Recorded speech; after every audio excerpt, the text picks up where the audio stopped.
Go. What actually attracted you to Islam? Or you tell us your story in your words, better, easy. All right. It's usually best I start from the beginning. Yeah. As I like to think we are all reverts to Islam. We have, even if we're born into it, as me and our brothers and sisters here, we all come to Islam on our own path. And it's all very unique, our personal relationship with Allah. For myself, I come from a large family. I'm the oldest of 6 boys. I have a wonderful family. However, I'm not from a very religious background in the family sense, so I wasn't actually brought up in religion. But on occasion, we used to attend, when I was younger, the Salvation Army Church. And that's where my beginnings of finding God, Allah, was. Ever since I've come to know Allah, and I will say Allah as I know him now, so I don't use the term God anymore.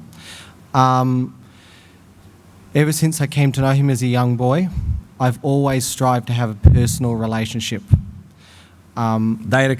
Direct relationship. When I was a kid, I used to walk along the street and I used to have little conversations, as a child does. A child's love for Allah is very pure. But as I found with a lot of religion, growing up in churches back then, there was always a lot of contradictions according to how I naturally knew Allah and according to how they were teaching about Allah. For example, I had a very big problem right from the beginning about the Trinity. The Trinity being the belief in God, Allah, Isa, Jesus, and the Holy Ghost are one. So it's 3 in 1.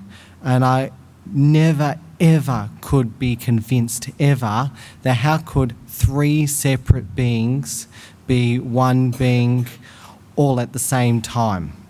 How could Allah be all around us yet be in one man the whole time?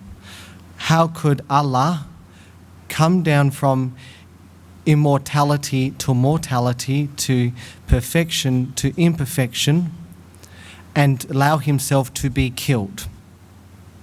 Allow man to kill God, Allah. How could that happen? I used to have Christian ministers who would proselyte with me, who used to try and convince me to be part of their organisation. He used to say, Allah is Jesus, Isa, and the Holy Ghost are like an egg. It's Allah being the eggshell, Isa being the yolk, and the Holy Ghost being the egg white.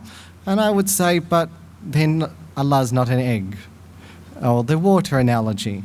And it's just something that I always had a very personal relationship with Allah, so I knew it was impossible. Even reading the Bible, when Isa used to perform his miracles, he'd always say, not my will be done, but thy will be done. So he's recognizing the Father instantly. All the time, it's just everything contradiction. My life changed from when I was 13 years old, when I became a Mormon.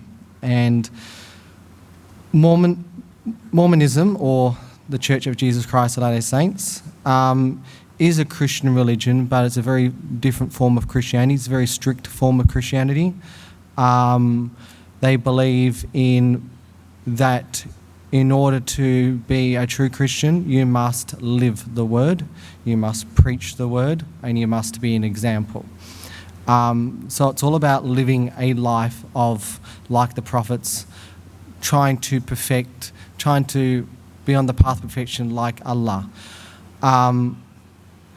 So I was always taught, as from a young age, all about the prophets of Allah.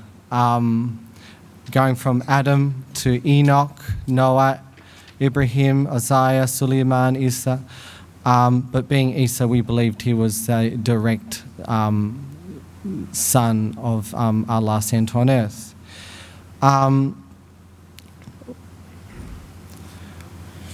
One thing that was very unique in my religion that separates, my old religion I should say, separates us from the rest of a lot of Christianity was the fact that we believed that my religion was the only true, pure form of Christianity on earth. We actually believed we were the actual Church of Jesus no Christ. innovation, no bid'ah.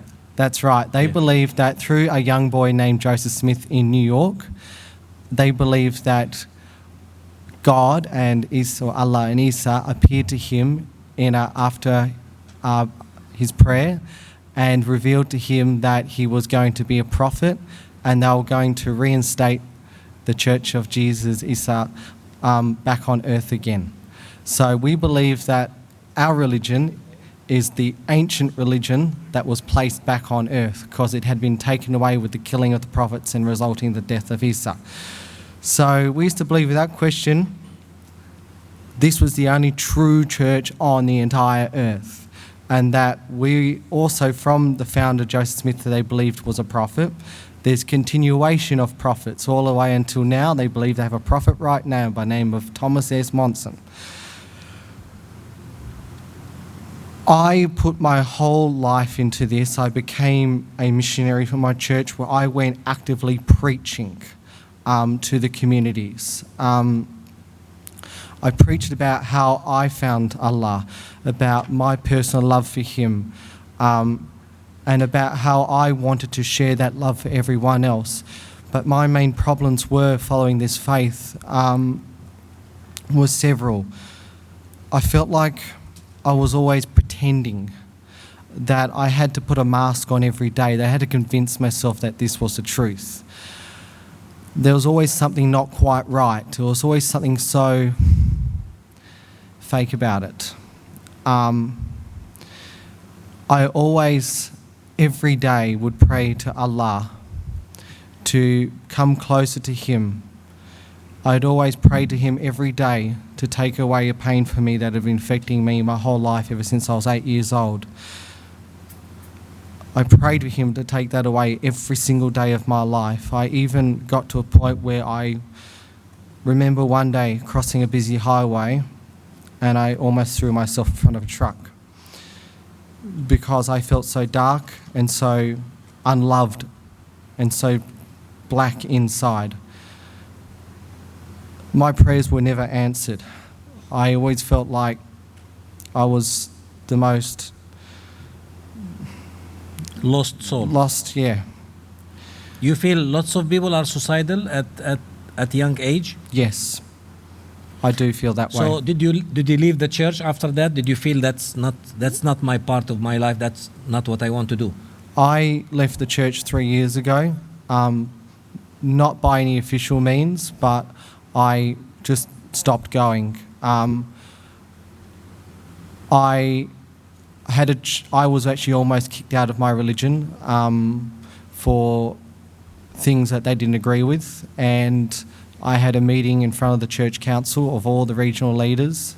I wasn't thrown out, but I was put on probation, which means I couldn't do certain things.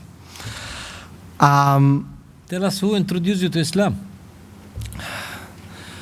All right, so for 3 years, I have been living my own life, trying to find myself again, but I never did. So, how I found Islam. That's interesting. I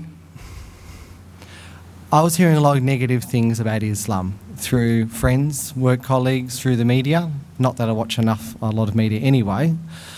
But I was hearing constant negative things. I met some really lovely Muslims I didn't get to know personally, but from what I could see from the outside through my political, because I'm a political activist myself for pro-Palestine movements, I saw a lot of good examples from wonderful Muslims, and I would hear all the negative things, and I thought, this can't be right. You can never judge a group of people based on any generalisation. You simply can't do that. You can judge someone individually, but you can't generalise, and I knew that for myself. So I decided after hearing this negative stuff, I'm going to learn about Islam. I want to know about Islam in its truthful form, right from the source. But I'm also, part of me, I didn't want to admit it, was curious. I wanted to find another path in life. But I didn't think I was going to become a Muslim myself. So I went into Google and I typed in 3 words, learning about Islam. I found an organisation, ISNA, the My Centre, and I emailed Brother Murad Selik, and we sent a few emails, and we eventually met about a week or 2 later. So I just asked him, I just remember walking to the mosque for the first time and... Afraid? I was afraid. I wasn't afraid that something bad was going to happen. Lots of terrorists. It was just a very unfamiliar environment, unfamiliar people. You don't know what to expect when you haven't been to somewhere different. So you had phobia. I had phobia. You had phobia. But I wasn't scared of Muslims as such, but it just, I didn't know what to expect at all. MashaAllah. So I sat down for a couple of hours and just asked a lot of general questions that a Westerner would probably ask a Muslim. I asked him if I could have a copy of the Quran because I wanted to read it. And the brother gave it to me and I said, "How much do I owe you?" And he said, "No, this is a gift. This is what we Muslims do." I said, No, I have to pay you. He goes, No, we give gifts. You never say no to a gift from a Muslim.